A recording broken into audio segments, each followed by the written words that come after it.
નમસ્કાર મિત્રો, હું રાઠોડ આશુતોષ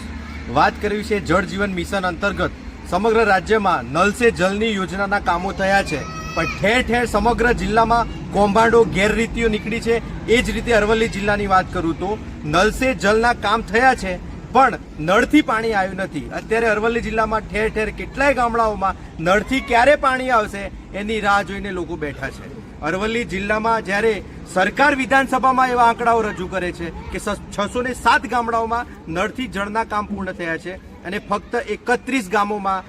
ગ્રામ પ્રગતિ હેઠળ છે, પરંતુ મારી જોડે 100 થી 150નું લિસ્ટ છે કે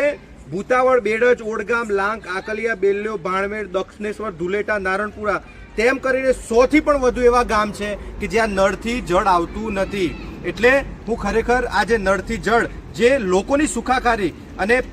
યોજનાઓ હતી એ મલાઈ તારવાની યોજનાઓ થઈ ગઈ છે, સંપૂર્ણપણે ગેરરીતિઓ થઈ છે। નળથી જળનું કામ થયું તો નળમાંથી પાણી કેમ આવ્યું નથી, પાણી નાખવાની ટાંકામાં જવાબદારી કોની, આ બધું ખરેખર નક્કી કરવું જોઈએ અને આની એસઆઈટી ટીમ બનાવીને જેમ મહીસાગરમાં 120 કરોડનું કૌભાંડ નીકળ્યું છે એ રીતે અરવલ્લી જિલ્લામાં તપાસ કરવામાં આવે તો મેઘરજ, ભિલોડા અને આખા અરવલ્લી જિલ્લામાં એક સૌથી મોટું કૌભાંડ બહાર નીકળશે। અને વાતો તો એવી છે કે અમુક ભ્રષ્ટ નેતાઓએ મિલીભગતથી અમુક ગામડાઓમાં નલ સે જલના કનેક્શન ખેતરોમાં ગયા છે પણ ઘરો સુધી પહોંચ્યા નથી, તેમજ વાસ્મોની જે વેબસાઇટ છે ત્યાં ડુપ્લિકેટ ફોટો અપલોડ કરવામાં પણ આવ્યા છે, જેની સમગ્ર માહિતી સાથે આવનારા સમયમાં ઉગ્ર રજૂઆત થશે અને આ તપાસ કરીને આનો નિકાલ કરવામાં નહીં આવે તો ઉગ્ર આંદોલન પણ થશે।